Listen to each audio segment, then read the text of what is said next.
पिला दे बना के, क्या बिगड़ जाएगा।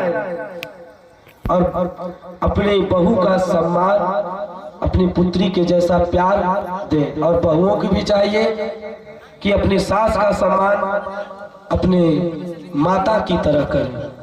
माता मान करके उनकी सेवा करो, देवी मान करके उनकी सेवा करो, क्योंकि उन्हीं के द्वारा जन्माया हुआ पुत्र जिसे तुम पति मान करके और जीवन यापन उसके साथ कर रही हो, उन्हीं के द्वारा दिया गया है। अगर वो नहीं होती तो इस संसार में तुम नहीं होती। इसलिए सौभाग्य की बात है कि तुम्हें इतना अच्छा पति मिला है, तो सासू जी की देन है। इसलिए उनकी सेवा करो। और देखो, उन्हें और कुछ चाहिए नहीं। अगर तुम्हें लगता है कि तुम्हारे माता पिता को, आप सभी को बहुत चीज चाहिए, तो उनको कुछ नहीं चाहिए। जितनी दुनिया तुम देख रहे हो ना, उतनी दुनिया देख करके निकल गई, उम्र बीत गई। जो तुमको करना वो सब कर चुके। अब उनको कुछ नहीं चाहिए। चाहिए क्या? पुत्र प्रेम से आए और एक बात बकारे माई का हाल चाल बा, कुछ खैले है कि नहीं खैले, इतना कह दोगे ना, माँ को सर्वस्व मिल जाएगा। एक रोटी मांगती है बस। देखो, इस संसार में जो माताएं होती है ना, स्त्री जिसे कहते हैं, स्त्री, हर स्त्री सम्मान की भूखी होती है। हम पुरुष वर्ग के लोग हैं, हम ड्यूटी करने जाते हैं तो एक दिन की छुट्टी हम सबको मिलती है, लेकिन माताओं और बहनों को कोई छुट्टी नहीं मिलती। रविवार के दिन भी उन्हें भोजन बनाना है, उनको कभी छुट्टी नहीं मिलती। लेकिन कभी भी है ना, अब बीमार भी पड़ जाए तो कभी नहीं कहती कि मैं बीमार हूँ, भोजन नहीं बनाऊंगी। भोजन बना करके सुंदर पवाती है, आपके वस्त्रों को धुलती हैं। बदले में उन्हें क्या मिलता है? अगर 5 मिनट भोजन बनाने में लेट हो जाए तो 100 प्रकार की बातें उस बेटी को, उस बहन को 100 प्रकार की बातें सुना देते हैं। कितनी पीड़ा उसके मन में होती होगी, एक बार अपने करके तो देखो। तो पहले बेटियों का सम्मान करो। आज हमारी बेटियां क्यों इतनी परेशान हो जा रही? क्योंकि घर में प्रेम मिल ही नहीं रहा भाई। भाई तो उखड़ के बोल रहा है, माता तो उखड़ के बोल दे रही है, पिता तो उखड़ के बोल रहे हैं। तो भाई उनको भी तो सम्मान चाहिए ना। तो सम्मान बाहर से मिला, तो अगर बाहर वाले से संबंध बनाया है, बाहर वाले के साथ रह रही है, प्रेम से बतिया रही, तो दोष कहाँ है उसका? फिर भाई सबसे बड़ा दोष, यदि बेटियां कुमार्ग पर जा रही हैं तो सबसे बड़ा दोष उसके घर वालों का ही होता है कि ध्यान ही नहीं देते। ऐसा बिल्कुल नहीं करना चाहिए। उन्हें प्रेम से रखो, उनके बारे में एक एक पल की जानकारी रखो कि उन्हें चाहिए क्या। देखो, कभी भी धर्म भ्रष्ट फिर नहीं होगा, पथभ्रष्ट कोई नहीं होगा। उनको भी सम्मान चाहिए। इसलिए अपनी पत्नी हो या अपनी बहन हो या अपनी माँ हो, इनका सम्मान कर लेना चाहिए। क्योंकि अगर यही तीनों नहीं होती ना, तो फिर इस दुनिया में कोई नहीं होता। और नारी की निंदा कभी अपने जीवन में नहीं करनी चाहिए। नारी निंदा मत करो, नारी नर की खान, नारी से सुत होत है ध्रुव प्रहलाद समान।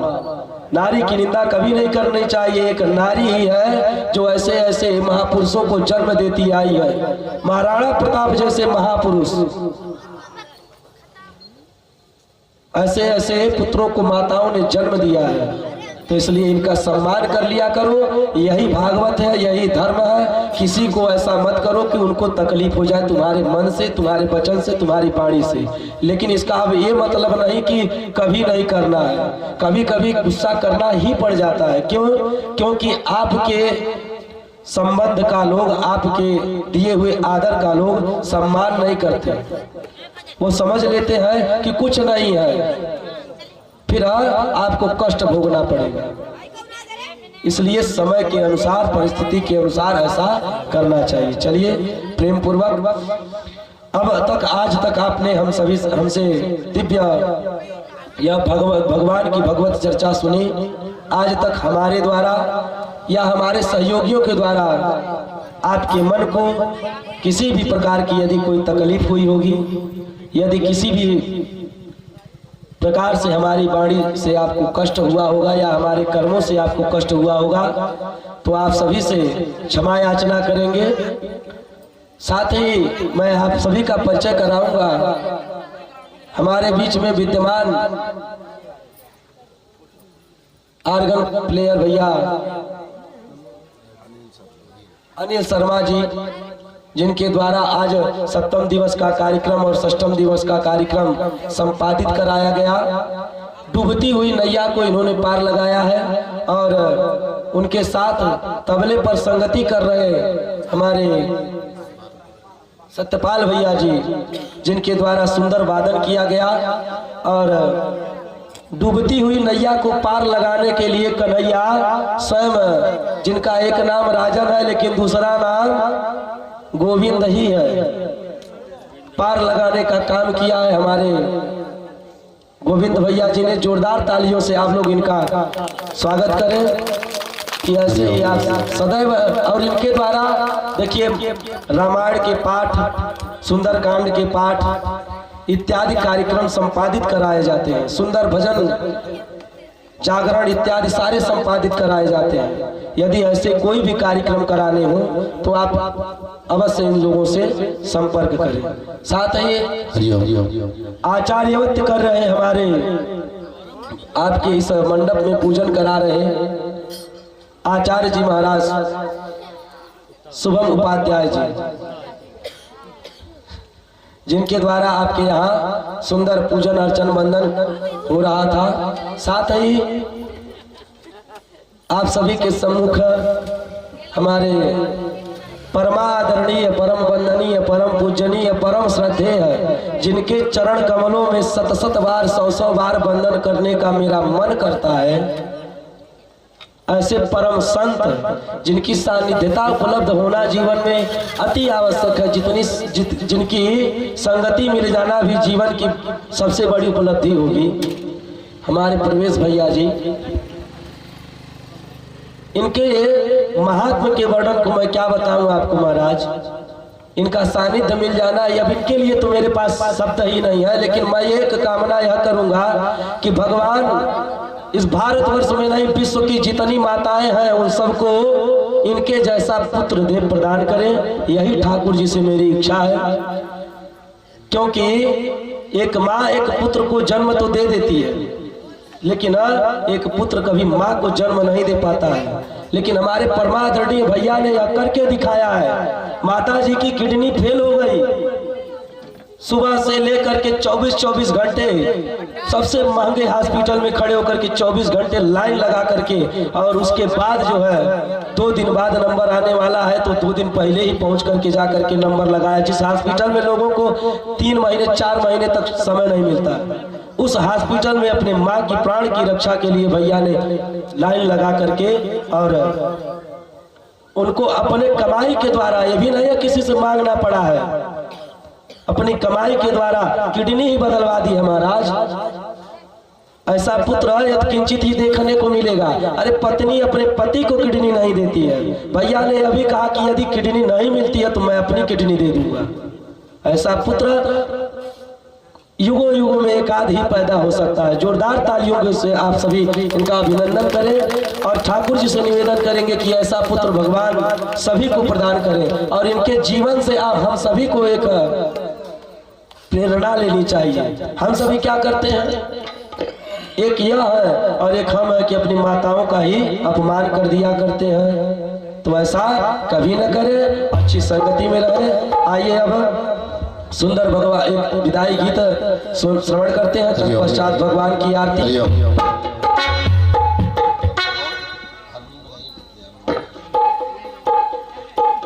और आइए एक विदाई गीत में आज के 7वें दिवस में हम सभी लोग आप सभी लोगों से विदाई लेते हैं।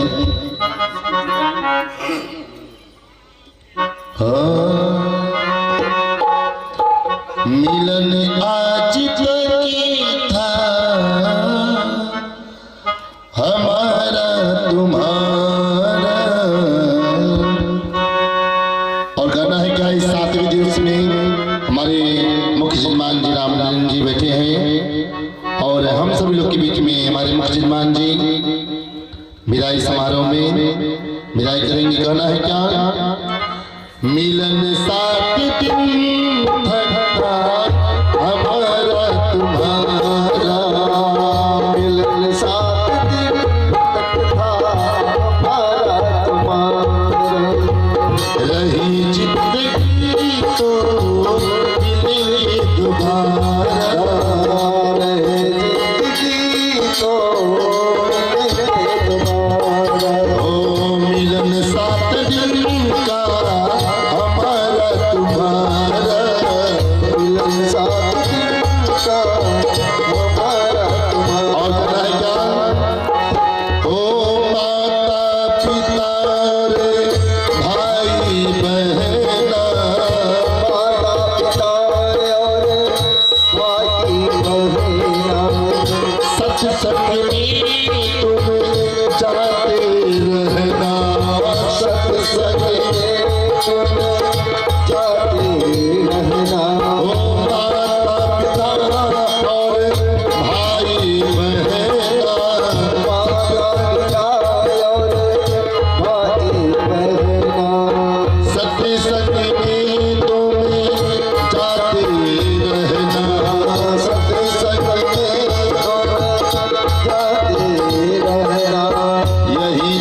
ओ रमिता जोगी बहता पानी, रमिता जोगी बहता पानी, ओ रमिता जोगी बहता पानी, रमिता जोगी बहता पानी। और अपनी तो है यही कहानी,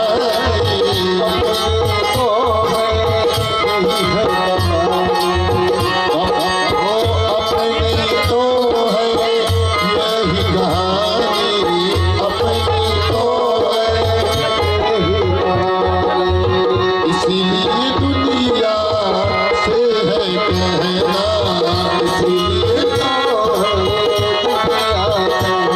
ओ मिलन साथ दिन सका हमारा तुम्हारा।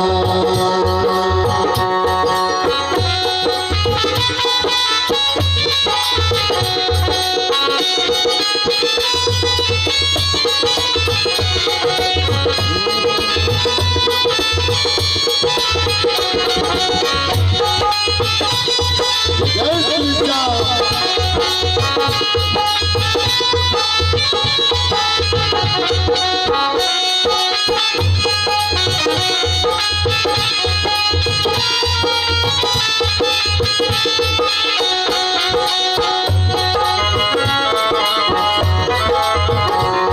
और भाई जयंती लाइन आई ठाकुर जी के चरणों में हाजिर लगाते हुए, ओ प्रभु को मानो भक्त तुम अपना, प्रभु को मानो भक्त तुम अपना, प्रभु को मानो भक्त तुम अपना, प्रभु को मानो भक्त तुम अपना। ये जग खुली आँख का सपना, ये जग खोले आँखों का सपना, ये संसार ये सुख है और ये सभी लोग एक सपना है।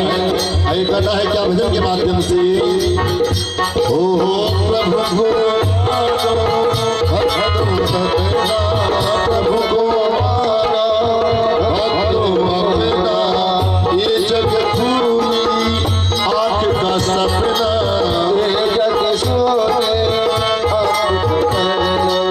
राम नाम है सबसे प्यारा, राम नाम है सबसे प्यारा। ओ मिलन साथ भी सका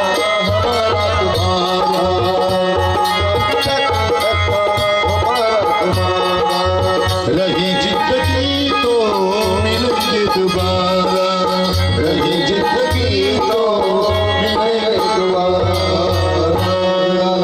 सरकार की सुंदर कथा आप सभी ने श्रवण की। तो देखिए कथा श्रवण करने के बाद नियम होता है कि जो कथा श्रवण कराता है उसे दक्षिणा देना। कौन कौन दक्षिणा देगा? हाथ उठाओ, आप सभी बताओ कौन कौन दक्षिणा देने को तैयार है? बस 2-4 लोग। देखो दक्षिणा में मुझे आपसे कोई धन दौलत नहीं चाहिए। दक्षिणा में आप लोगों से मैं कोई धन दौलत रुपया पैसा गाड़ी घोड़ा नहीं मांग रहा हूँ। दक्षिणा देना है तो यही दक्षिणा देना कि जब कहीं भी कभी भी कहीं कथा हो तो कथा में जरूर जाना, भगवान की कथा को अवश्य श्रवण करना, वहाँ पर अपना समय अवश्य बिताना, क्योंकि यही जीवन का सार है। साथ ही जिन भक्तगणों को भी कथा करानी होगी वह आप सभी प्रेम पूर्वक कथा करा सकते हैं। कथा कराने का देखो कोई चार्ज तो नहीं है, वैसे कथा का कोई चार्ज होना भी नहीं चाहिए, लेकिन जो दूर दराज से आचार्य कलाकार बंधु पधारते हैं उनके निमित्त तो लेना ही पड़ता। वैसे मेरी कथा का कोई पैसा नहीं लगता, कथा की तो कोई पैसा होता ही नहीं, जो ठाकुर जी दे दे सो। वैसे धन के लिए कथा करनी भी नहीं चाहिए, ज्ञान के लिए कथा करनी चाहिए, जीवन सुधरे इसलिए कथा सुननी चाहिए या करनी चाहिए। आप सभी में यदि किसी को भी भागवत की कथा करानी होगी या कोई भी अनुष्ठान कराना होगा तो आप सभी संपर्क कर सकते हैं। साथ ही यहाँ पर आज कथा विश्राम हुई 3 तारीख को आपके इस मौरीपुर क्षेत्र में हमीनपुर नामनी ग्राम में प्राचीन शिव मंदिर स्थल पर रुद्र महायज्ञ के आयोजन के अंतर्गत 7 दिवसीय श्रीमद् भागवत कथा का भी आयोजन है, जिसमें आप सभी लोग सादर आमंत्रित हैं। आप सभी लोगों का हार्दिक स्वागत, वंदन एवं अभिनंदन। आप सभी उस यज्ञ में अवश्य पधारिएगा, चढ़ बढ़ करके हिस्सा लीजिएगा और परिक्रमा लगाइएगा। सुंदर अयोध्या धाम से बुलाई हुई रामलीला का दर्शन करिएगा। बुढ़िया मैया के द्वारा यह कार्यक्रम कराया जाएगा, जिनका नाम है भूरा देवी, और 107 साल की बुढ़िया मैया है। वो 107 साल की बुढ़िया मैया है और वह सुंदर यज्ञ को संपादित कराती है। उनके दर्शन मात्र से हम लोगों के जीवन सफल हो जाते हैं, ऐसी मैया है। तो उनका दर्शन करने का सौभाग्य आप सभी को मिलेगा, इसलिए आप सभी उस यज्ञ में चढ़ बढ़ करके हिस्सा लीजिएगा और यज्ञ में अवश्य पधारिएगा। इसी के साथ वाणी को विराम, सुंदर आरती करते हैं प्रभु की। और कल यहाँ पर हवन का कार्यक्रम किया गया है, इस कथा की पूर्णाहुति हो जाएगी। आज यहाँ पर कथा विश्राम हुई। देखो, कथा की कोई पूर्णाहुति नहीं होती है और यह कथा अविश्राम गति से चलती रहती है। यहाँ पर विश्राम हुई, कथा का विश्राम होता है और कहीं और कथा प्रारंभ हो जाती है। सभी लोग मंच के समीप चले आएंगे, भगवान की सुंदर आरती करेंगे। हरि ओम, हरि ओम, हरि ओम।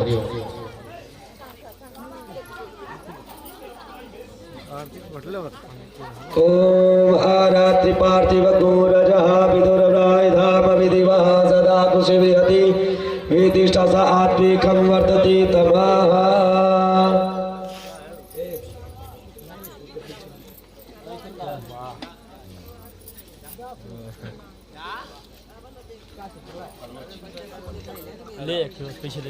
हरि ओम। हमारे बीच में एक हमारे छोटे से लाला ने हमें अपने कर कमलों के द्वारा बनाई हुई प्रभु की मूर्ति मुझे प्रदान की।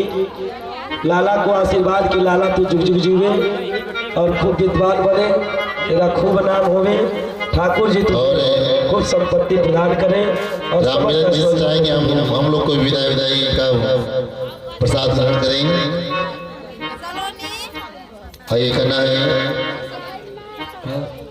श्री भागवत भगवान की आरती आरती पापियों को पाप से उतारती। श्री भागवत भगवान जी की आरती आरती पापियों को पाप से है तारती। अमर करती है भक्ति पाते, अमर करती है भक्ति पाते, पंचम वेद निराला, नौ ज्योति जलाने वाला, नौ ज्योति जलाने वाला है। हरि नाम यही हरि श्याम यही, हरि नाम यही हरि धाम यही, हरि नाम यही हरि ध्यान यही।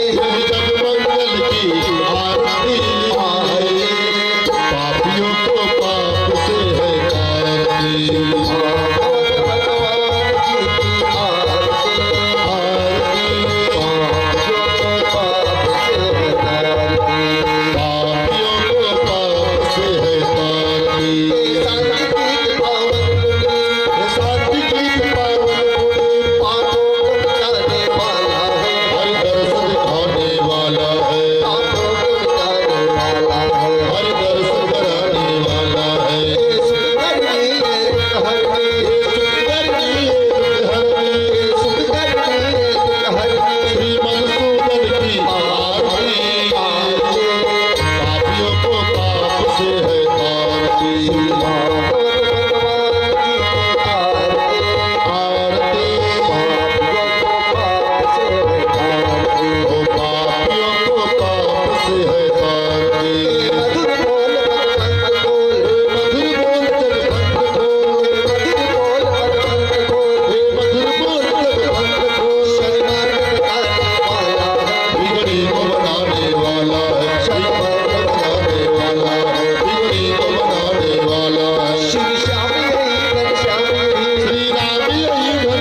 सहस्रगातानि गंगणादेका कुंशात्रयोजने धनवानि तन्मसि।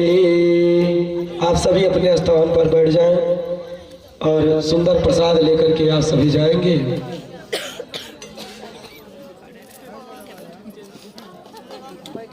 सबको आरती दिखा दो थाली लेके सबको दिखाओ। आप सभी कहाँ बंद हो गए यार?